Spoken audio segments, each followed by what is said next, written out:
Hello everyone, welcome to Gyan. Myself Harmandeep Singh and I am back with the discussion of new topic. ਤੁਹਾਡੇ ਸਾਰਿਆਂ ਦਾ ਬਹੁਤ-ਬਹੁਤ ਸਵਾਗਤ ਹੈ ਅੱਜ ਦੇ ਸੈਸ਼ਨ ਦੇ ਵਿੱਚ ਤੇ ਅੱਜ ਆਪਾਂ ਇੱਕ ਬਹੁਤ ਹੀ ਇੰਪੋਰਟੈਂਟ ਟੌਪਿਕ ਕਰਨ ਵਾਲੇ ਹਾਂ that will be very important from your exam point of view as well as in general. ਠੀਕ ਹੈ ਜੀ, ਟੌਪਿਕ ਦਾ ਨਾਮ ਹੈ supreme court and it's powers. ਠੀਕ ਹੈ ਜੀ, ਅੱਜ ਆਪਾਂ ਸੁਪਰੀਮ ਕੋਰਟ ਦੀਆਂ ਪਾਵਰਸ ਕਰਾਂਗੇ। ਠੀਕ ਹੈ ਜੀ, ਤੋ ਅਕਸਰ ਹੀ ਤੁਸੀਂ ਜਦੋਂ ਵੀ ਕਿਸੇ ਦਾ ਕੋਈ ਇਸ਼ੂ ਹੋ ਜਾਂਦਾ, ਕੋਈ ਪ੍ਰੋਬਲਮ ਆ ਜਾਂਦੀ ਹੈ, ਲੋਕਾਂ ਨੂੰ ਅਕਸਰ ਹੀ ਤੁਸੀਂ ਇਹ ਗੱਲ ਕਹਿੰਦੇ ਸੁਣਿਆ ਹੋਣਾ, ਮੈਂ ਤੈਨੂੰ ਕੋਰਟ 'ਚ ਦੇਖੂੰਗਾ, I'll see you in the court। ਇਹ ਟਰਮੀਨੋਲੋਜੀ ਤੁਸੀਂ ਅਕਸਰ ਹੀ ਸੁਣੀ ਹੋਣੀ ਕਿ ਮੈਂ ਤੈਨੂੰ ਕੋਰਟ 'ਚ ਦੇਖੂੰਗਾ। ਠੀਕ, ਇਸ ਤੋਂ ਕੀ ਪਤਾ ਲੱਗਦਾ ਲੋਕਾਂ ਦਾ ਅਜੇ ਵੀ ਕੋਰਟ ਤੇ ਕਿਸੇ ਹੱਦ ਤੱਕ ਭਰੋਸਾ ਹੈ। People trust courts more than anything. ਤੇ ਇਹ ਭਰੋਸਾ ਕਿਉਂ ਕਾਇਮ ਹੈ? ਭਰੋਸਾ ਤਾਂ ਕਾਇਮ ਹੈ ਕਿਉਂਕਿ ਆਪਣਾ ਸੰਵਿਧਾਨ ਕਨਸਟੀਟਿਊਸ਼ਨ ਜੁਡੀਸ਼ਰੀ ਨੂੰ ਬਹੁਤ ਵੱਡੀ ਪਾਵਰ ਦਿੰਦਾ। ਠੀਕ ਹੈ ਜੀ, ਜਦੋਂ ਆਪਾਂ ਜੇ ਮੰਨ ਲਓ ਆਪਾਂ ਗੱਲ ਕਰੀਏ ਪਾਵਰ ਦੀ, ਪਾਵਰ ਦਾ ਮਤਲਬ ਕੀ ਹੁੰਦਾ? ਤਾਕਤ, ਜਨਰਲ ਟ੍ਰਾਂਸਲੇਸ਼ਨ ਹੈ। ਪੋਲੀਟੀਕਲ ਐਂਗਲ ਤੇ ਪਾਵਰ ਹੁੰਦੀ ਹੈ ਤਿੰਨ ਤਰ੍ਹਾਂ ਦੀ। ਠੀਕ ਹੈ ਜੀ, ਇੱਕ ਪਾਵਰ ਹੈ ਕਾਨੂੰਨ ਬਣਾਉਣ ਦੀ ਪਾਵਰ, ਲਾਅ ਬਣਾਉਣ ਦੀ ਪਾਵਰ, ਕੀ ਚੀਜ਼ ਕਾਨੂੰਨੀ ਹੈ ਕੀ ਨਹੀਂ ਹੈ। ਦੂਜਾ ਹੈ ਕਾਨੂੰਨ ਜਿਹਨੇ ਮਰਜ਼ੀ ਬਣਾਇਆ ਹੋਵੇ ਉਹਨੂੰ ਇੰਪਲੀਮੈਂਟ ਕਰਨ ਦੀ ਜਾਂ ਐਗਜ਼ੀਕਿਊਟ ਕਰਨ ਦੀ ਪਾਵਰ, ਐਗਜ਼ੀਕਿਊਟ ਜਾਂ ਇੰਪਲੀਮੈਂਟ ਕਰਨ ਦੀ ਪਾਵਰ। ਤੇ ਤੀਜਾ ਹੈ ਕਾਨੂੰਨ ਨੂੰ ਇੰਟਰਪ੍ਰੇਟ ਕਰਨ ਦੀ। ਠੀਕ ਹੈ ਜੀ, ਪਲੱਸ ਸੰਵਿਧਾਨ ਦੀ ਪਾਲਣਾ ਹੋ ਰਹੀ ਹੈ ਕਿ ਨਹੀਂ ਹੋ ਰਹੀ ਹੈ ਇਹ ਕਰਨ ਦੇ ਲਈ।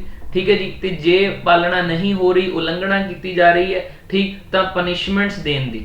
ਇਹ ਜਿਹੜੀ ਤਾਕਤ ਹੈ ਇਹ ਕਿਸ ਨੂੰ ਦਿੱਤੀ ਹੋਈ ਹੈ? ਜੁਡੀਸ਼ਰੀ ਨੂੰ ਦਿੱਤੀ ਹੋਈ ਹੈ। ਠੀਕ, ਤਾਂ ਕਾਨੂੰਨ ਬਣਾਉਣ ਦੀ ਤਾਕਤ ਆਪਣੇ ਦੇਸ਼ ਦੇ ਵਿੱਚ ਜਾਂ ਹਰ ਦੇਸ਼ ਦੇ ਵਿੱਚ ਜਿਹੜੀ ਵੀ ਬੋਡੀ ਕਾਨੂੰਨ ਬਣਾਉਂਦੀ ਹੈ ਉਸ ਨੂੰ ਕਹਿ ਦਿੰਦੇ ਆ ਲੈਜਿਸਲੇਚਰ। ਠੀਕ ਹੈ, ਜਨਰਲ ਵਰਡ ਹੈ ਲੈਜਿਸਲੇਚਰ। ਕਾਨੂੰਨ ਨੂੰ ਇੰਪਲੀਮੈਂਟ ਕਰਦਾ ਕੌਣ? ਅਕਸਰ ਹੀ ਜਿਹੜੀ ਸਰਕਾਰ ਹੁੰਦੀ ਹੈ ਕਾਨੂੰਨ ਨੂੰ ਉਹ ਇੰਪਲੀਮੈਂਟ ਕਰਦੀ ਹੈ। ਤੇ ਕਾਨੂੰਨ ਨੂੰ ਇੰਟਰਪ੍ਰੇਟ, ਸੰਵਿਧਾਨ ਨੂੰ ਇੰਟਰਪ੍ਰੇਟ, ਸਜ਼ਾਵਾਂ ਦੇਣ ਦਾ ਕੰਮ ਇਹ ਕੌਣ ਕਰਦਾ ਹੈ? ਜੁਡੀਸ਼ਰੀ ਕਰਦੀ ਹੈ। ਤੋਂ ਇੰਨੀ ਗੱਲ ਤੋਂ ਆਪਾਂ ਨੂੰ ਕੀ ਪਤਾ ਲੱਗਿਆ? ਇੰਨੀ ਗੱਲ ਤੋਂ ਆਪਾਂ ਨੂੰ ਇਹ ਪਤਾ ਲੱਗਿਆ ਪਾਵਰ ਦੇ ਤਿੰਨ ਆਯਾਮ ਹੁੰਦੇ ਆ। ਇੱਕ ਕਾਨੂੰਨ ਬਣਾਉਣਾ, ਉਹਨੂੰ ਲੈਜਿਸਲੇਚਰ ਕਹਿ ਦਿੰਦੇ ਆ। ਲਾਗੂ ਕਰਨਾ, ਉਹਨੂੰ ਐਗਜ਼ੀਕਿਊਟਿਵ ਕਹਿ ਦਿੰਦੇ ਆ। ਤੇ ਇੰਟਰਪ੍ਰੇਟ ਤੇ ਸਜ਼ਾਵਾਂ ਦੇਣਾ ਉਸਨੂੰ ਜੁਡੀਸ਼ਰੀ ਕਹਿ ਦਿੰਦੇ ਆ। ਠੀਕ ਹੈ ਜੀ, ਕਦੇ ਇਹ ਨਹੀਂ ਸੋਚਣਾ ਕਿ ਜ਼ਿਆਦਾ ਵੱਡਾ ਲੈਜਿਸਲੇਚਰ ਹੈ ਕਿ ਐਗਜ਼ੀਕਿਊਟਿਵ ਹੈ ਜਾਂ ਜੁਡੀਸ਼ਰੀ ਹੈ। ਇਹ ਤਿੰਨ ਸਤੰਭ ਨੇ ਸੱਤਾ ਦੇ, ਤਾਂ ਹੀ ਇਹਨਾਂ ਨੂੰ 3 ਪਿਲਰਸ ਆਫ ਡੈਮੋਕ੍ਰੇਸੀ ਕਿਹਾ ਜਾਂਦਾ। ਡੈਮੋਕ੍ਰੇਸੀ ਤਾਂ ਹੀ ਕਾਇਮ ਹੈ ਕਿਉਂਕਿ ਇਹ ਤਿੰਨ ਸਤੰਭ ਹੈ ਜਿਹੜੇ ਇਹ ਇਸ ਤੇ ਚੱਲ ਰਹੀ ਹੈ ਪਾਵਰ। ਠੀਕ ਹੈ ਜੀ, ਕੋਈ ਇਸ ਤੋਂ ਵੱਡਾ ਛੋਟਾ ਨਹੀਂ। ਜੇ ਮੈਂ ਇਹ ਪੁੱਛਣਾ ਕਿਹੜਾ ਇੰਪੋਰਟੈਂਟ ਹੈ, ਇਹਦਾ ਕੋਈ ਆਨਸਰ ਨਹੀਂ, ਤੁਸੀਂ ਕਹੋਗੇ ਆਲ ਆਰ ਇਕੁਅਲੀ ਇੰਪੋਰਟੈਂਟ। ਠੀਕ, ਤੇ ਆਪਣਾ ਸੰਵਿਧਾਨ ਕੋਸ਼ਿਸ਼ ਕਰਦਾ ਇਹਨਾਂ ਨੂੰ ਇੱਕ ਦੂਜੇ ਨਾਲ ਕੀ ਕਰੇ? ਬੈਲੈਂਸ ਕਰੇ, ਕਿਸੇ ਕੋਲੇ ਵੀ ਅਨਲਿਮਿਟਿਡ ਜਾਂ ਇਨਡੈਫੀਨਿਟ ਪਾਵਰਸ ਨਾ ਹੋਣ। ਠੀਕ ਹੈ ਜੀ, ਤੋ ਜੁਡੀਸ਼ਰੀ ਦੇ ਬਾਰੇ ਆਪਾਂ ਡਿਸਕਸ ਕਰਨ ਲੱਗੇ ਹਾਂ। ਜੁਡੀਸ਼ਰੀ ਦੇ ਵਿੱਚ ਸਪੈਸੀਫਿਕਲੀ ਟੌਪ ਕੋਰਟ ਕਿਹੜੀ ਹੈ? Supreme court. ਇੰਡੀਆ ਦੇ ਵਿੱਚ ਉਸਦਾ ਨਾਮ ਕੀ ਹੈ? ਸੁਪਰੀਮ ਕੋਰਟ ਹੈ। ਉਸ ਦੇ ਬਾਰੇ ਆਪਾਂ ਗੱਲ ਕਰਾਂਗੇ ਐਂਡ ਸਪੈਸੀਫਿਕਲੀ ਅੱਜ ਦਾ ਟੌਪਿਕ ਸੁਪਰੀਮ ਕੋਰਟ ਦੀਆਂ ਪਾਵਰਸ ਦੇ ਆਸ-ਪਾਸ ਰਿਵੋਲਵ ਕਰੂਗਾ। ਠੀਕ ਹੈ ਜੀ, ਇੰਟਰੋਡਕਸ਼ਨ ਇਨਫ ਹੋ ਗਈ, ਆਪਾਂ ਸ਼ੁਰੂ ਕਰਦੇ ਹਾਂ ਕਹਾਣੀ। तो ये सुप्रीम कोर्ट की गल करिए 28 जनवरी 1950 ਨੂੰ ਸੁਪਰੀਮ ਕੋਰਟ ਇਨੋਗੂਰੇਟ ਹੋ ਗਈ ਸੀ। ਠੀਕ, ਇਸ ਤੋਂ ਪਹਿਲਾਂ ਗਵਰਨਮੈਂਟ ਆਫ ਇੰਡੀਆ ਐਕਟ 1935 ਦੇ ਵਿੱਚ ਟੌਪ ਕੋਰਟ ਦਾ ਨਾਮ ਰੱਖਿਆ ਗਿਆ ਸੀ ਫੈਡਰਲ ਕੋਰਟ ਆਫ ਇੰਡੀਆ। तो ਗਵਰਨਮੈਂਟ ਆਫ ਇੰਡੀਆ ਐਕਟ ਨੇ federal court of India establish ਕੀਤੀ ਸੀ, ਬਟ ਆਪਣੀ ਸੁਪਰੀਮ ਕੋਰਟ ਨੇ ਉਸ ਨੂੰ ਕੀ ਕੀਤਾ? ਰਿਪਲੇਸ ਕੀਤਾ। तो ਆਪਾਂ ਆਜ਼ਾਦੀ ਤੋਂ ਬਾਅਦ ਨਾਮ ਕੀ ਰੱਖਿਆ? Supreme court of India. ਠੀਕ ਹੈ ਜੀ, ਕਰੰਟਲੀ ਇਸ ਟਾਈਮ ਕਿੰਨੇ ਸੁਪਰੀਮ ਕੋਰਟ ਦੇ ਜੱਜ ਆ? ਇਹ ਵੀ ਕੁਐਸਚਨ ਪੁੱਛਿਆ ਜਾ ਸਕਦਾ। Currently we have 34 supreme court justices. ਠੀਕ ਹੈ ਜੀ, ਜਿਨ੍ਹਾਂ ਦੇ ਵਿੱਚੋਂ ਇੱਕ ਚੀਫ ਜਸਟਿਸ ਆਫ ਇੰਡੀਆ ਨੇ, chief justice of India, and 33 ਕੀ ਹੈ? ਸੁਪਰੀਮ ਕੋਰਟ ਜੱਜਿਸ ਨੇ। ਠੀਕ ਹੈ ਜੀ, 33 ਕੀ ਹੈ? ਸੁਪਰੀਮ ਕੋਰਟ ਜੱਜਿਸ। ਠੀਕ ਹੈ ਜੀ, ਹਾਂ, ਇਹ ਵੀ ਪੁੱਛਿਆ ਜਾ ਸਕਦਾ ਓਰੀਜਨਲੀ ਸਟਰੈਂਥ ਕਿੰਨੀ ਸੀ ਸੁਪਰੀਮ ਕੋਰਟ ਦੀ? ਤਾਂ ਤੁਸੀਂ ਯਾਦ ਰੱਖਣਾ ਓਰੀਜਨਲੀ ਸਟਰੈਂਥ ਕਿੰਨੀ ਸੀਗੀ? 8 ਸੀਗੀ। ਇੱਕ ਸੀਗੇ ਚੀਫ ਜਸਟਿਸ ਆਫ ਇੰਡੀਆ, ਠੀਕ, ਤੇ 7 ਕੀ ਸੀਗੇ? ਸੁਪਰੀਮ ਕੋਰਟ ਦੇ ਜੱਜਿਸ ਸੀ। ਦੋਨੇ ਫੈਕਟਸ ਜਿਹੜੀਆਂ ਇੰਪੋਰਟੈਂਟ ਹੈ। ਠੀਕ ਹੈ ਜੀ, ਹੁਣ ਸਟਰਕਚਰ ਕੀ ਹੈ? ਦੇਖੋ, ਲੈਜਿਸਲੇਚਰ ਤਿੰਨ ਆਯਾਮ ਦੱਸੇ ਮੈਂ, ਕਾਨੂੰਨ ਬਣਾਉਣ ਵਾਲਾ ਲੈਜਿਸਲੇਚਰ, ਇੰਪਲੀਮੈਂਟ ਕਰਨ ਵਾਲਾ, ਠੀਕ ਹੈ ਜੀ, ਐਗਜ਼ੀਕਿਊਟਿਵ, ਇੰਟਰਪ੍ਰੇਟ ਕਰਨ ਵਾਲਾ ਜੁਡੀਸ਼ਰੀ। ਤਿੰਨ ਆਯਾਮ ਦੱਸੇ। ਠੀਕ, ਥੋੜਾ ਜਿਹਾ ਅੰਤਰ ਹੈ ਤਿੰਨਾਂ ਆਯਾਮਾਂ ਦੇ ਵਿੱਚ। ਕੀ ਥੋੜਾ ਜਿਹਾ? ਵੈਸੇ ਤਾਂ ਬਹੁਤ ਜ਼ਿਆਦਾ ਹੈ, ਪਰ ਇਸ ਐਂਗਲ ਤੋਂ, ਜਿਸ ਐਂਗਲ ਤੋਂ ਮੈਂ ਗੱਲ ਕਰ ਰਿਹਾ, ਆਪਣੇ ਲੈਜਿਸਲੇਚਰ 2 ਲੈਵਲਸ ਤੇ ਵੰਡਿਆ ਹੋਇਆ। ਕਾਨੂੰਨ ਬਣਾਉਣ ਦੀ ਤਾਕਤ 2 ਲੈਵਲਸ ਤੇ ਹੈ, ਕਾਨੂੰਨ ਇੰਪਲੀਮੈਂਟ ਕਰਨ ਦੀ ਤਾਕਤ ਵੀ 2 ਲੈਵਲਸ ਤੇ ਹੈ। 2 ਲੈਵਲਸ ਤੇ ਇਹਨਾਂ ਦੇ ਵਿੱਚੋਂ ਉੱਪਰ ਨੀਚੇ ਕੋਈ ਵੀ ਨਹੀਂਗਾ, ਇਹਨਾਂ ਦਾ ਆਪਦਾ ਏਰੀਆ ਆਫ ਇਨਫਲੂਐਂਸ ਹੈ। ਸੈਂਟਰ ਲੈਵਲ ਤੇ ਕਾਨੂੰਨ ਬਣਾਉਣ ਦੀ ਤਾਕਤ ਕਿਹਦੇ ਕੋਲੇ ਹੈ? ਪਾਰਲੀਮੈਂਟ ਕੋਲੇ। ਸੈਂਟਰਲ ਲੈਵਲ ਤੇ ਕਾਨੂੰਨ ਬਣਾਉਣ ਦੀ ਤਾਕਤ ਪਾਰਲੀਮੈਂਟ ਕੋਲ ਹੈ, ਜਿਹਦੇ ਫਰਦਰ ਲੋਕ ਸਭਾ 2 ਹਾਊਸਿਸ ਨੇ ਜਿਹਦੇ ਪਾਰਲੀਮੈਂਟ ਦੇ ਵਿੱਚ, ਲੋਕ ਸਭਾ ਤੇ ਰਾਜ ਸਭਾ। ਠੀਕ ਹੈ ਜੀ, ਪ੍ਰੈਜ਼ੀਡੈਂਟ ਵੀ ਪਾਰਟ ਹੁੰਦੇ ਪਾਰਲੀਮੈਂਟ ਦਾ, ਪਰ ਚਲੋ ਹਾਊਸਿਸ 2 ਨੇ, ਲੋਕ ਸਭਾ ਤੇ ਰਾਜ ਸਭਾ। ਠੀਕ ਹੈ ਜੀ, ਦੂਜਾ ਲੈਵਲ ਕਿਹੜਾ? ਸਟੇਟ ਦਾ। ਸਟੇਟਸ ਦੇ ਲੈਵਲ ਤੇ ਕਾਨੂੰਨ ਬਣਾਉਣ ਦੀ ਤਾਕਤ ਸਟੇਟ ਦੀਆਂ ਅਸੈਂਬਲੀਜ਼ ਕੋਲੇ ਹੈ, ਜਿਹਨੂੰ ਕਹਿੰਦੇ ਆ state legislative assembly, Punjabi Hindi ਚ ਕਹਿ ਦਿੰਦੇ ਆ ਵਿਧਾਨ ਸਭਾ। ਠੀਕ ਹੈ ਜੀ, ਕੁਝ ਸਟੇਟਸ ਇਹੋ ਜਿਹੀਆਂ ਨੇ, ਕੁਝ ਕੀ 6 ਸਟੇਟਸ ਇਹੋ ਜਿਹੀਆਂ ਨੇ ਜਿਨ੍ਹਾਂ ਦੇ ਕੋਲੇ 2 ਹਾਊਸਿਸ ਨੇ। ਠੀਕ, ਸਟੇਟ ਲੈਜਿਸਲੇਟਿਵ ਅਸੈਂਬਲੀ ਤਾਂ ਹੈ ਹੀ, ਨਾਲ ਦੀ ਨਾਲ ਕੀ ਹੈ, ਸਟੇਟ ਲੈਜਿਸਲੇਟਿਵ ਕਾਉਂਸਿਲ ਵੀ ਹੈ, ਜਿਹਨੂੰ ਆਪਾਂ ਕਹਿ ਦਿੰਦੇ ਆ ਵਿਧਾਨ ਪਰਿਸ਼ਦ। ਡਨ ਹੈ ਜੀ। ਤੋ ਇਹਨਾਂ ਦੇ ਵਿੱਚੋਂ ਉੱਪਰ ਨੀਚੇ ਵਾਲੀ ਫੇਰ ਕੋਈ ਗੱਲ ਨਹੀਂ, ਆਪਾਂ ਕਵਾਂਗੇ ਡਿਸਟ੍ਰੀਬਿਊਸ਼ਨ ਆਫ ਪਾਵਰਸ ਹੈ। ਕੁਝ ਪਾਵਰਾਂ ਜਿਵੇਂ ਆਪਾਂ ਘਰ ਦੇ ਵਿੱਚ ਕਹਿ ਦਿੰਦੇ, ਕੁਝ ਪਾਵਰਸ ਹੈ ਜਿਹੜੀਆਂ ਫਾਦਰ ਕੋਲੇ ਹੈ ਜੀ, ਠੀਕ, ਤੇ ਕੁਝ ਪਾਵਰਾਂ ਮਦਰਸ ਕੋਲੇ। ਜੇ ਕਿ ਬੱਚੇ ਨੂੰ ਪੁੱਛਦੇ ਘਰ ਦੇ ਵਿੱਚ ਕਿਹਦਾ ਰਾਜ ਚੱਲਦਾ, ਬੱਚਾ ਕਹੂਗਾ ਯਾਰ ਰਾਜ ਨਹੀਂ, ਕੁਝ ਚੀਜ਼ਾਂ ਦੇ ਵਿੱਚ ਤਾਂ ਪਿਤਾ ਜੀ ਦੀ ਹੀ ਚੱਲਦੀ ਹੈ, ਕੁਝ ਚੀਜ਼ਾਂ ਦੇ ਵਿੱਚ ਮਾਤਾ ਜੀ ਦੀ ਚੱਲਦੀ ਹੈ। ਠੀਕ ਹੈ ਜੀ, ਤੋ ਪਾਵਰਸ ਡਿਸਟ੍ਰੀਬਿਊਟਡ ਹੈ, ਕੰਪੈਰੀਜ਼ਨ ਦਾ ਕੋਈ ਤੁਕ ਨਹੀਂ ਬਣਦਾ।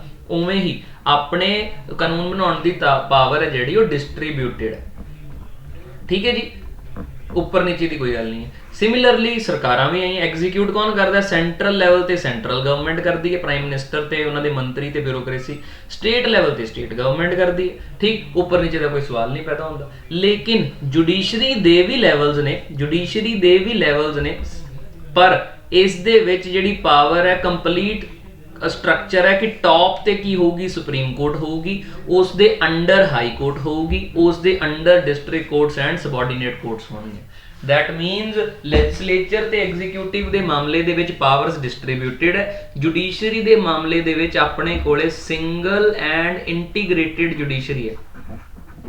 ਸਿੰਗਲ ਐਂਡ ਇੰਟੀਗ੍ਰੇਟਿਡ ਜੁਡੀਸ਼ਰੀ ਹੈ। ਸਿੰਗਲ ਐਂਡ ਇੰਟੀਗ੍ਰੇਟਿਡ ਜੁਡੀਸ਼ਰੀ ਦਾ ਕੀ ਮਤਲਬ ਹੈ? ਇਹਦੇ ਵਿੱਚ ਸਿਰਫ ਇੰਨਾ ਹੀ ਮਤਲਬ ਹੈ ਕਿ ਸੇਮ ਸੰਵਿਧਾਨ ਹੈ ਜਿਸ ਨੂੰ supreme court, high courts, district courts, subordinate courts ਕੀ ਕਰਨਗੀਆਂ? ਲਾਗੂ ਕਰਨਗੀਆਂ। ਠੀਕ ਹੈ ਜੀ, ਤਾਂ ਕਨਸਟੀਟਿਊਸ਼ਨ ਕੀ ਹੈ? ਸੇਮ ਹੈ। ਪਲੱਸ ਹਾਂ, ਇਸ ਦੇ ਵਿੱਚ ਉੱਪਰ ਨੀਚੇ ਦਾ ਕਨਸੈਪਟ ਹੈ, ਸੁਪਰੀਮ ਕੋਰਟ ਜੋ ਆਰਡਰ ਦਿੰਦੀ ਹੈ ਸਾਰੀਆਂ ਹਾਈ ਕੋਰਟਸ ਨੂੰ ਮੰਨਣਾ ਹੁੰਦਾ, ਹਾਈ ਕੋਰਟ ਜੋ ਆਰਡਰ ਦਿੰਦੀ ਹੈ district courts and subordinate courts ਨੂੰ ਮੰਨਣਾ ਹੁੰਦਾ। ਇਹ ਨਹੀਂ ਹੋ ਸਕਦਾ ਕਿ ਜੀ ਹਾਈ ਕੋਰਟ ਦਾ ਅੱਡ ਏਰੀਆ ਆਫ ਕੰਪੀਟੈਂਸ ਹੈ ਤੇ ਸੁਪਰੀਮ ਕੋਰਟ ਉਸ ਤੇ ਬੋਲ ਨਹੀਂ ਸਕਦੀ, ਇਹੋ ਜਿਹਾ ਕੋਈ ਨਹੀਂ ਹੈ। ਜੁਡੀਸ਼ਰੀ ਆਪਣੀ ਕੀ ਹੈ? ਇੰਟੀਗ੍ਰੇਟਿਡ ਹੈ। ਵੈਰੀ ਇੰਪੋਰਟੈਂਟ ਡਿਫਰੈਂਸ ਕੀ ਹੋ ਗਿਆ? ਲੈਜਿਸਲੇਚਰ ਤੇ ਐਗਜ਼ੀਕਿਊਟਿਵ ਦੇ ਵਿੱਚ ਪ੍ਰੋਪਰ ਡਿਵੀਜ਼ਨ ਹੈ, ਜੁਡੀਸ਼ਰੀ ਦੇ ਵਿੱਚ ਆਪਣੀ ਡਿਵੀਜ਼ਨ ਜ਼ਰੂਰ ਹੈ, ਲੇਕਿਨ ਇੰਟੀਗ੍ਰੇਸ਼ਨ ਹੈ ਕਿ ਸੁਪਰੀਮ ਕੋਰਟ ਸਭ ਤੋਂ ਕੀ ਹੈ? ਉੱਪਰ ਹੈ। ਠੀਕ, ਬ੍ਰੌਡਲੀ ਗੱਲਾਂ ਕੁਝ ਐਗਜ਼ਾਮ ਪੁਆਇੰਟ ਆਫ ਵਿਊ ਤੋਂ ਟੌਪ ਤੇ ਸੁਪਰੀਮ ਕੋਰਟ ਆ ਜਾਂਦੀ ਹੈ, ਥਰਡ ਪਿਲਰ ਕਹਿੰਦੇ ਇਸ ਨੂੰ। ਠੀਕ ਹੈ ਜੀ, ਇਨੋਗੂਰੇਸ਼ਨ ਦੀ ਤਾਰੀਖ ਪੁੱਛ ਲਈ ਜਾਂਦੀ ਹੈ 28 ਜਨਵਰੀ 1950। ਠੀਕ ਹੈ ਜੀ, ਤੋਂ ਸੁਪਰੀਮ ਕੋਰਟ ਦੇ ਜੱਜਾਂ ਦੀ ਅਪਾਇੰਟਮੈਂਟ ਤੇ ਰਿਮੂਵਲ ਹੈ ਜਿਹੜੇ ਆਰਟੀਕਲ 124 ਦੇ ਤਹਿਤ ਹੁੰਦੀ ਹੈ। ਠੀਕ, ਸੰਵਿਧਾਨ ਕਹਿੰਦਾ ਹੈ ਕਿ ਸੁਪਰੀਮ ਕੋਰਟ ਦੀ ਜਿਹੜੀ ਬੈਠਣ ਦੀ ਸੀਟ ਹੈ, ਜਿੱਥੇ ਸੁਪਰੀਮ ਕੋਰਟ ਦੇ ਬੈਂਚ ਬੈਠਣਗੇ ਉਹ ਦਿੱਲੀ ਹੈ, ਲੇਕਿਨ ਇਹ ਵੀ ਕਹਿੰਦਾ ਹੈ ਕਿ ਜੇ ਚੀਫ ਜਸਟਿਸ ਆਫ ਇੰਡੀਆ ਚਾਹਣ ਤਾਂ ਕਿਸੇ ਹੋਰ ਬੇਸਿਕਲੀ ਜਗ੍ਹਾ ਤੇ ਵੀ ਬੈਂਚਸ ਬਣਾ ਸਕਦੇ ਨੇ with permission of central government, obviously ਸਰਕਾਰ ਦੀ ਪਰਮਿਸ਼ਨ ਦੇ ਨਾਲ। ਠੀਕ ਹੈ ਜੀ, ਕਰੰਟਲੀ ਆਪਣੀ ਸੁਪਰੀਮ ਕੋਰਟ ਦੀ ਸੀਟ ਕਿੱਥੇ ਹੈ? ਦਿੱਲੀ ਹੀ ਹੈ। ਇਹ ਚੀਜ਼ ਲਾਗੂ ਹਜੇ ਨਹੀਂ ਕੀਤੀ, ਡਿਮਾਂਡ ਬਹੁਤ ਉੱਠਦੀ ਹੈ ਵੈਸੇ। ਅਗਲਾ ਆ ਗਿਆ ਸੁਪਰੀਮ ਕੋਰਟ ਕਿਹੜੇ ਸੰਵਿਧਾਨ ਦੇ ਕਿਹੜੇ ਪਾਰਟ ਦੇ ਵਿੱਚ? ਯਾਦ ਰੱਖਣਾ ਪਾਰਟ 5। ਪਾਰਟ 5 ਜਿਹੜਾ ਦ ਯੂਨੀਅਨ ਦੇ ਨਾਲ ਰਿਲੇਟਡ ਹੈ, ਸੁਪਰੀਮ ਕੋਰਟ ਉਸ ਦੇ ਵਿੱਚ ਮੌਜੂਦ ਹੈ। ਠੀਕ ਹੈ ਜੀ, ਆਰਟੀਕਲ 124 to 147। ਠੀਕ ਹੈ ਜੀ, ਤੇ ਆਰਟੀਕਲ 124 ਦਾ ਸੈਕਸ਼ਨ 1 ਕਹਿੰਦਾ ਹੈ ਕਿ there shall be supreme court headed by chief justice of India. ਠੀਕ ਹੈ ਜੀ, ਜਿਹਦੇ ਵਿੱਚ ਚੀਫ ਜਸਟਿਸ ਆਫ ਇੰਡੀਆ ਹੋਣਗੇ ਤੇ ਹੋਰ ਸੁਪਰੀਮ ਕੋਰਟ ਜੱਜਸ ਵੀ ਹੋਣਗੇ। ਯਾਦ ਰੱਖਿਓ, ਬਹੁਤ ਵਾਰ ਸਟੂਡੈਂਟ ਮੈਨੂੰ ਪੁੱਛਦੇ ਕਲਾਸਿਸ ਦੇ ਵਿੱਚ ਵੀ ਕਿ ਸਰ ਸੁਪਰੀਮ ਕੋਰਟ ਜੱਜ ਤੇ ਚੀਫ ਜਸਟਿਸ ਆਫ ਇੰਡੀਆ ਤਾਂ ਕੀ ਡਿਫਰੈਂਸ ਹੈ? ਕੋਈ ਖਾਸ ਡਿਫਰੈਂਸ ਨਹੀਂ ਹੈ, ਬਸ ਇੱਕ ਕੀ ਹੈ, ਜਦੋਂ ਵੀ ਕੋਈ ਕੇਸਿਸ ਦਾ ਜਿਹੜਾ ਰੋਸਟਰ ਬਣਦਾ, ਕਿਹੜਾ ਕੇਸ ਕਿਸ ਜੱਜ ਤੇ ਕਿਹੜੇ ਜੱਜਾਂ ਦੇ ਬੈਂਚ ਦੇ ਕੋਲੇ ਜਾਊਗਾ। ਠੀਕ, ਇਹ ਜਿਹੜੀ ਚੀਜ਼ ਹੈ ਇਹ ਕੌਣ ਡਿਸਾਈਡ ਕਰਦੇ ਨੇ? Chief justice of India decide ਕਰਦੇ ਨੇ ਇਨ ਦਾ ਮੈਟਰ ਆਫ ਪਾਵਰਸ। ਬਸ ਇਸ ਤੋਂ ਇਲਾਵਾ ਉਹਨਾਂ ਦੀਆਂ ਸਾਰੀਆਂ ਪਾਵਰਸ ਐਗਜ਼ੈਕਟਲੀ ਸੇਮ ਨੇ ਜਿਹੜੀਆਂ ਨਾਰਮਲ ਸੁਪਰੀਮ ਕੋਰਟ ਜੱਜ ਦੀਆਂ ਹੁੰਦੀਆਂ। ਠੀਕ ਹੈ ਜੀ, ਨਾਰਮਲ ਜੱਜ ਦੀਆਂ ਜਿਹੜੀਆਂ ਪਾਵਰਸ ਹੈ ਬਿਲਕੁਲ ਸੇਮ ਨੇ, ਬਸ ਜਦੋਂ ਕਿਹੜਾ ਕੇਸ ਕਿਹੜੇ ਜੱਜਿਸ ਦੇ ਪੈਨਲ ਕੋਲੇ ਜਾਊਗਾ ਜਾਂ ਬੈਂਚ ਕੋਲੇ ਜਾਊਗਾ, ਇਹ ਚੀਜ਼ ਦੀ ਜਿਹੜੀ ਡਿਵੀਜ਼ਨ ਹੈ ਕੌਣ ਕਰਦੇ ਆ? ਚੀਫ ਜਸਟਿਸ ਆਫ ਇੰਡੀਆ ਕਰਦੇ ਆ। ਠੀਕ ਹੈ ਜੀ, ਚੀਫ ਜਸਟਿਸ ਆਫ ਇੰਡੀਆ ਕੌਣ ਬਣਦਾ? ਏਜ ਵਾਈਜ਼ ਸਭ ਤੋਂ ਸੀਨੀਅਰ ਮੋਸਟ ਜੱਜ ਹੈ ਜਿਹੜਾ ਸੀਨੀਅਰ ਮੋਸਟ ਜੱਜ of supreme court becomes chief justice. ਠੀਕ ਹੈ ਜੀ, ਇੱਕ ਵਾਰ 2-3 ਵਾਰੀ ਕਨਵੈਨਸ਼ਨ ਟੁੱਟੀ, ਕਨਵੈਨਸ਼ਨ ਹੈ ਸੀਨੀਅਰ ਮੋਸਟ ਜੱਜ of supreme court. But later on supreme court ਨੇ ਡਿਕਲੇਅਰ ਹੀ ਕਰਤਾ ਸੀਗਾ ਕਿ ਬਈ ਸੁਪਰੀਮ ਕੋਰਟ ਦਾ ਚੀਫ ਜਸਟਿਸ ਹਮੇਸ਼ਾ ਹੀ ਕੌਣ ਬਣੂਗਾ? ਸੀਨੀਅਰ ਮੋਸਟ ਬਣੂਗਾ। ਠੀਕ ਹੈ ਜੀ, ਤਾਂ ਕਿ ਗਵਰਨਮੈਂਟ ਦੇ ਪੋਲਿਟਿਕਸ ਇਸ ਦੇ ਵਿੱਚ ਇੰਟਰਫੇਅਰ ਨਾ ਕਰ ਸਕੇ। ठीक है जी। हैरानी की गल एक बार नेहरू जी ने कोशिश की सी स्टार्टिंग दे विच, ठीक कि सीनियर नूं ना लगाना, बट सारे जजिस ने मिल के इस्तीफा देने की कोशिश करती सी, फिर नेहरू जी ने वो डिसीजन दे गो थ्रू नहीं किया सीगा। But in that period of Indira Gandhi ये कन्वेंशन ब्रोक जरूर की गई है during the times of Indira Gandhi. Indira Gandhi के टन्योर दे विच जुडिशरी का ते सरकार का या लैजिसलेचर का बहुत टसल रहा। तुसीं जे थोड़ा जिहा भी पोलिटिकल इतिहास देश का जानते हो तो बहुत ही हैरान करने वालियां ते बहुत ही इंटरस्ट वालियां कहानियां ने, कहानियां नहीं मतलब फैक्ट्स ने जिहड़ियां तुहानूं पता होनी चाहिए जे तुहाडा इंटरस्ट है, एग्जाम पॉइंट ऑफ व्यू तो नहीं पूछे जाओगे। चलो ठीक, तो हुण चलदे आ पावर्स दे विच। पावर्स नूं सुप्रीम कोर्ट दी आपां अलग अलग हैडिंग्स च डिवाइड कर लैंदे आ। एक दा नाम है ओरिजिनल जुरिसडिक्शन, जुरिसडिक्शन मतलब हुंदा ताकत, ठीक है जी, पावर कित्थों तक है। एपीलेट जुरिसडिक्शन, ठीक है जी, एडवाइजरी जुरिसडिक्शन, ठीक है जी, कोर्ट ऑफ रिकॉर्ड ते होर पावर्स ने, मैं सारियां पावर डिस्कस करूंगा, ठीक है जी। अगे इस टॉपिक ते आना है। एक खास गल, सुप्रीम कोर्ट के जजिस का नंबर मैं दसिया सी इनिशियली 8 सीगा, एट प्रेजेंट 34 है। ये 8 तो वधाया गया होना, डायरैक्टली 8 तो नहीं वधे, बहुत सारी स्टेजेस दे विच वधे। ਵਧਾਉਣ ਦੇ ਲਈ पार्लीमेंट कानून पास करता है, कानून का नाम की होंगे नंबर ऑफ जजिस, ठीक, नंबर ऑफ जजिस ब्रैकेट दे विच होंदा है सुप्रीम कोर्ट या सुप्रीम कोर्ट, सॉरी ओपोजिट बोलता, सुप्रीम कोर्ट नंबर ऑफ जजिस एक्ट, ठीक है जी, जेडे टाइम दे विच पास किया जाता है। तो रीसेंट वाला 2019 च पास होया सी, जिसने स्ट्रेंथ हुण कितनी करती है, 34 करती है, 1 chief justice of India and 33 जजिस, ठीक। ये भी पूछा जा सकता है कि किहड़े एक्ट दे नाल जजिस का नंबर वधाया जा सकता है। मूविंग ऑन, पावर्स की गल करते हैं, मैं कली कली डिस्कस करूंगा ब्रॉडली थोड़ी फॉर योर आईज। मैं एक ग्राफ दिखा रहा। ओरिजिनल जुरिसडिक्शन एक नाम की है, ओरिजिनल जुरिसडिक्शन, ठीक है जी। फिर की है एपीलेट जुरिसडिक्शन, एक है advisory jurisdiction, review jurisdiction, review jurisdiction, ठीक है जी। तो ये ब्रॉड हैडिंग्स है, इन्हां दा मतलब की है, ठीक, एक एक करके आपां डिस्कस करते हैं, ठीक है जी।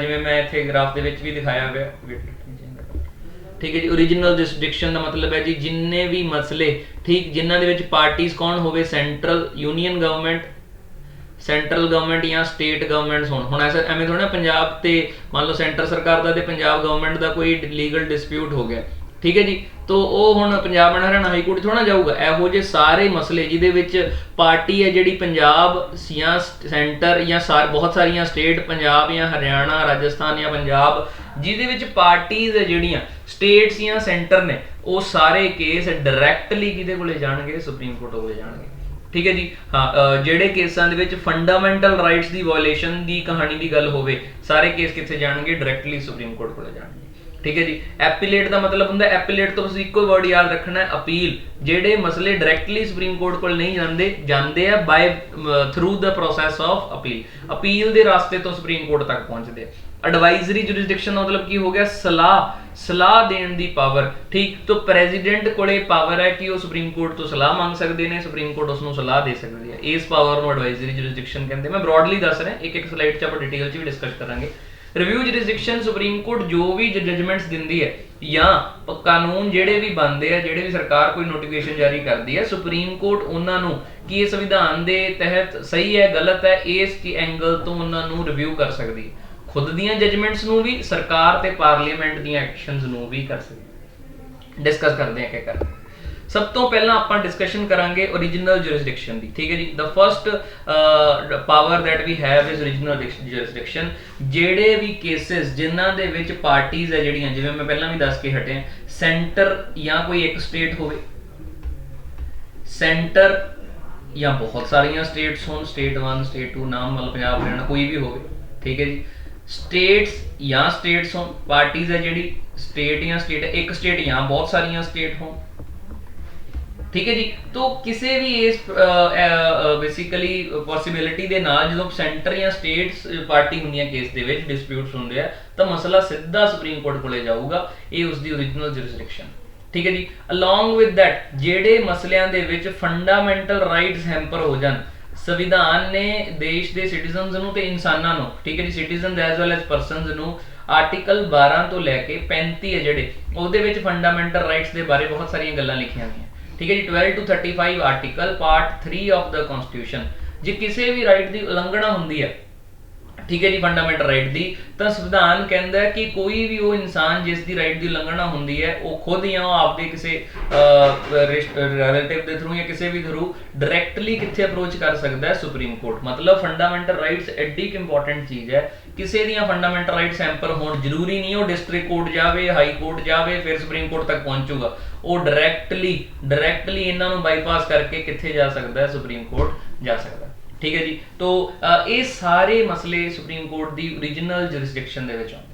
ठीक है जी। मूविंग ऑन, अगला है एपीलेट जुरिसडिक्शन। एपीलेट का मतलब मैं पहला दसिया सी, तुसीं एपीलेट तो वर्ड याद रखना है, अपील, जिथे मामले डायरैक्टली नहीं पहुंच सकते, डायरैक्टली नहीं पहुंचते, लोअर कोर्ट तो, देखो जिवें डिस्ट्रिक्ट कोर्ट है या सबॉर्डीनेट कोर्ट तो, डिस्ट्रिक्ट कोर्ट तो, हाई कोर्ट तो, सुप्रीम कोर्ट, ਜਦੋਂ अपील के माध्यम के नाल मसले पहुंच सकते। हुण याद रखियो सारे मसले सुप्रीम कोर्ट तक नहीं पहुंच सकते।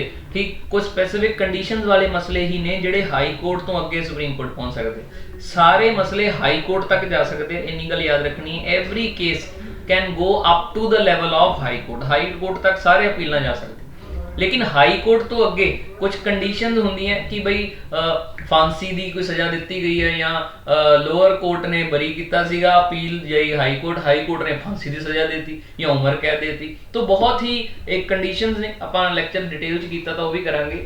फिर मसले सुप्रीम कोर्ट जा सकते हैं। तो किहड़े-किहड़े मसले हो सकते हैं? क्रिमिनल मैटर्स हो सकते हैं, जिवें मैं गल्लां दसियां कि फांसी की सज़ा हो गई है, इहो जिहे मैटर हो गए। सिविल मैटर देखो दो तरह के केसिस होंदे हैं, एक नूं कहने आपां सिविल केसिस, एक नूं कहने क्रिमिनल केसिस। क्रिमिनल केसिस वो केस होंदे आ जिहदे विच किसी भी तरीके नाल कोई पार्टी नूं हर्ट होया हो, हर्ट भावें फिजिकली होया होवे, भावें मैंटली होया होवे, भावें इकनॉमिकली होया होवे। तुसीं चोरी कीती है, मैनूं इकनॉमिकली तो हर्ट कीता ही है ना।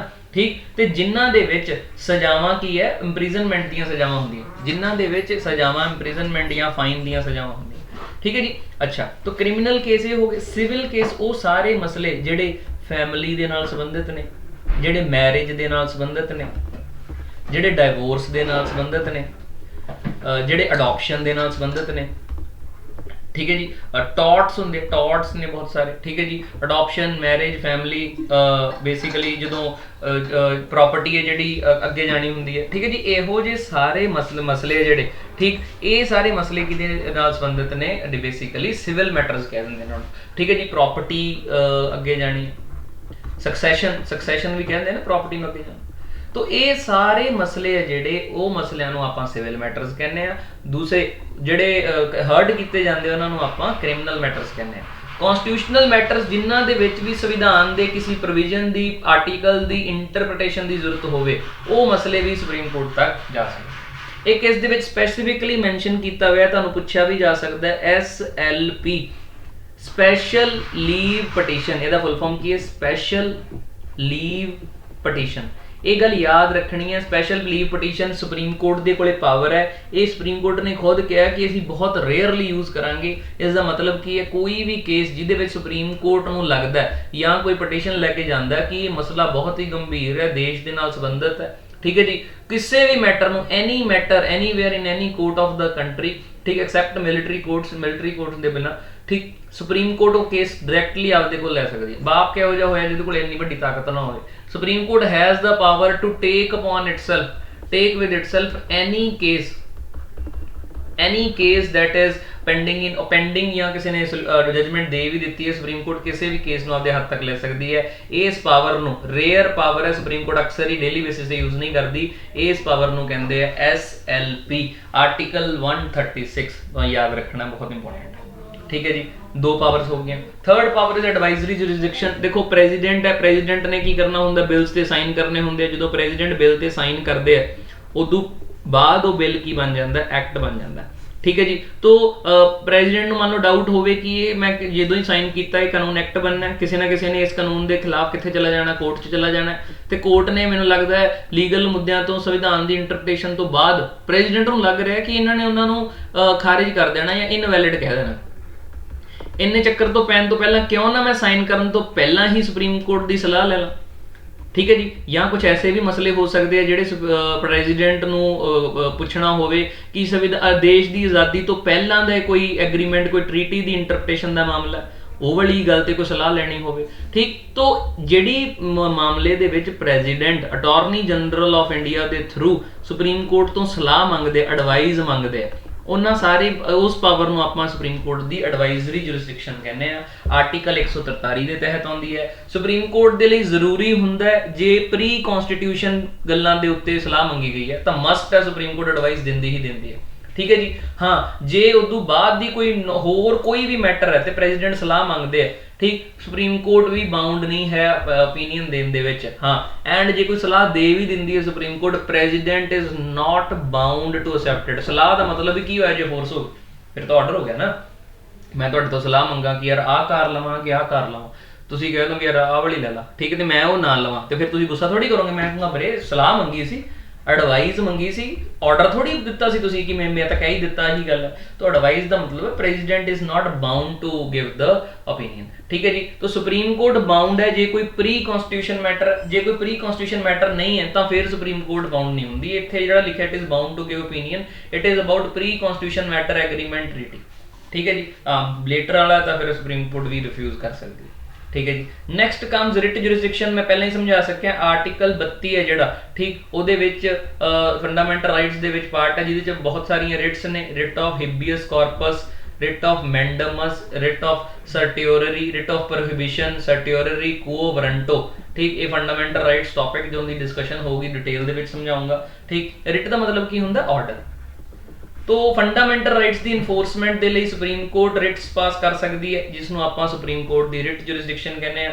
आर्टिकल 32 के तहत सुप्रीम कोर्ट को है, आर्टिकल 226 के तहत यही पावर हाई कोर्ट को है, हाई कोर्ट भी जारी कर सकती है। एक गल होर याद रखनी है, रिट जुरिसडिक्शन सुप्रीम कोर्ट की नैरो है, क्योंकि सुप्रीम कोर्ट सिर्फ और सिर्फ फंडामेंटल राइट वाले मुद्दों पर रिट्स जारी कर सकती है, ਜਦੋਂ कि हाई कोर्ट्स ਦੀ ਰਿਟ ਜੁਰਿਸਡਿਕਸ਼ਨ ਵਾਈਡ ਹੈ, ਬਰੌਡ ਹੈ, ਕਿਉਂਕਿ ਉਹ ਫੰਡਾਮੈਂਟਲ ਰਾਈਟਸ ਤੋਂ ਇਲਾਵਾ ਹੋਰ ਵੀ ਮਸਲਿਆਂ ਤੇ ਰਿਟਸ ਜਾਰੀ ਕਰ ਸਕਦੇ। ਜੇ ਕਦੇ ਤੁਹਾਨੂੰ ਕਦੇ ਵੀ ਕਿਤੇ ਵੀ ਕੋਈ ਵੀ ਪੁੱਛ ਲੇ ਕਿ ਰਿਟ ਜੁਰਿਸਡਿਕਸ਼ਨ ਕਿਹਦੀ ਵੱਡੀ ਹੈ, ਸੁਪਰੀਮ ਕੋਰਟ ਦੀ ਕਿ ਹਾਈ ਕੋਰਟ ਦੀ, ਬੰਦਿਆਂ ਨੂੰ ਐਂ ਲੱਗਦਾ ਹੈ ਕਿ ਸੁਪਰੀਮ ਕੋਰਟ ਉੱਪਰ ਹੈ ਤੇ ਇਹਦੇ ਕੋਲੇ ਜ਼ਿਆਦਾ ਤਾਕਤਾਂ ਹੋਣਗੀਆਂ, ਜਦੋਂ ਕਿ ਰਿਟ ਜੁਰਿਸਡਿਕਸ਼ਨ ਦੇ ਮਾਮਲੇ ਦੇ ਵਿੱਚ high court has more powers. Moving on, fifth है court of record. Court of record का मतलब सुप्रीम कोर्ट के जिन्ने भी केस आते हैं, जिन्नियां भी जजमेंट पास होंगी, जो भी हर जज लिखता है वो सारा कुछ रिकॉर्ड किया जाता है फॉर परपैचुअल मैमरी, ठीक है जी। कोई भी ऑनलाइन भी अवेलेबल है, पहला तो चलो ऑनलाइन नहीं अवेलेबल होंदा सी। तो इसका मतलब की है सुप्रीम कोर्ट के सारे जिहड़े जजमेंट्स है वो इंडिया दी सारियां कोर्ट्स दे विच की हुंदे है, वैलिड होंगे, ठीक। कोई भी वकील जो सुप्रीम कोर्ट की जजमेंट को आधार बना के किसी लोअर कोर्ट के आपका आर्गूमेंट पेश करता है तो वो वाली कोर्ट आए नहीं कह सकती जी सुप्रीम कोर्ट ने क्या हो तो क्या हो, असीं नहीं मानते, साडी तो जी आपकी हाई कोर्ट है। नहीं, हर जजमेंट जी सुप्रीम कोर्ट ने पास करती it is valid across the country in any court of the country.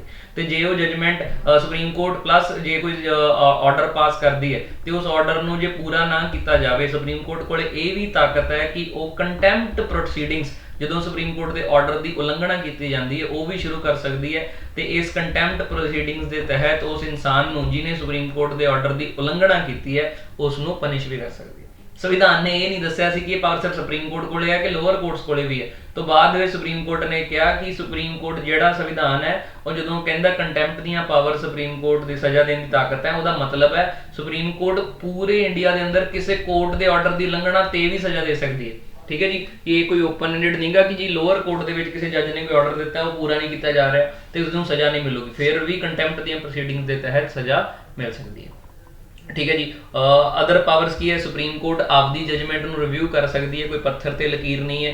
बहुत साल पहला मान लो किसी ने सुप्रीम कोर्ट के किसी जजां के पैनल ने जजमेंट देती है तो बाद later on that judgment can be overturned by supreme court itself. हाँ, एक चीज़ याद रखनी है कि नंबर ऑफ जजिज उन्ने नहीं होंगे। मान लो 3 जजां के पैनल ने किसी चीज़ को अनकॉन्स्टिट्यूशनल या इनवैलिड डिक्लेयर करता, लेटर ऑन उसी जजिस दे लेटर ऑन सुप्रीम कोर्ट ने जो जजमेंट को ओवरटर्न करना है, नंबर ऑफ जजिस had to be more than the previous judgment, ठीक है जी। 3 जजां ने इनवैलिड किया सी, नाउ 3 जजिस panel can not overturn the judgment. जे हुण उसनूं दोबारा वैलिड डिक्लेयर करना तो 3 तो वध जज बैठणगे, 4 बैठ नहीं सकते क्योंकि 2-2 तो फिर ईवन हो जाऊगा ना। ये जजमेंट 2 जज प्रपोजिटिव करन ते 2 ना कर देन, हाँ कर देन, ठीक। तो मतलब 5 जजिस का बेंच ही उसनूं इनवैलिड डिक्लेयर कर सकता है। Last but not the least, president ਦੇ ਇਲੈਕਸ਼ਨ ਦੇ ਵਿੱਚ ਕੋਈ ਡਿਸਪਿਊਟ ਹੈ, ਵਾਈਸ ਪ੍ਰੈਜ਼ੀਡੈਂਟ ਦੀ ਇਲੈਕਸ਼ਨ 'ਚ ਕੋਈ ਡਿਸਪਿਊਟ ਹੈ, ਉਹ ਸਾਰੇ ਮਸਲੇ ਡਾਇਰੈਕਟਲੀ ਸੁਪਰੀਮ ਕੋਰਟ ਕੋਲੇ ਜਾਣਗੇ। ਠੀਕ, and supreme court is the